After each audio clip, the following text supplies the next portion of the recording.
আসসালামু আলাইকুম প্রিয় ভাই বোনেরা, সবাই কেমন আছেন? আশা করি ভালো আছেন। আলহামদুলিল্লাহ, আমিও ভালো আছি। আজকে আমার অনেক কাজ। দেখুন, পাঙ্গাস মাছ এখানে আদা কেটে রেখে গেছি, কারণ এগুলো আমি ডলবো, এই জন্য পিস করিনি। আর এখানে রুই মাছ আমি কোনো রকম কেটে খালি উপরের ময়লাটা ধুয়ে রেখে গেছি। আর এখানে রয়েছে শিং মাছ কাটার বাকি আছে। বলুন, আজকে কত কাজ! এ কাজ করতে করতে সারাদিন চলে যাবে, কারণ শিং মাছ পরিষ্কার করতে সময় লাগে।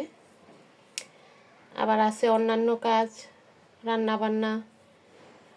তালহাকে স্কুলে দিয়ে আসলাম, কাজ রেখে চলে গেছি। দেখুন, সব সারা বেড়া হয়ে আছে। 12টার ছুটি হয় তালহাকে আনতে চলে গেছিলাম। রান্না অর্ধেক করে গেছি, আর বাকি এখন শেষ করব। এখানে মুরগি ধুয়ে আমি রেখে গেছি। ভাত হয়ে গেছে, ডাল চুলায় আছে। সবাই ভালো থাকবেন। আসসালামু আলাইকুম।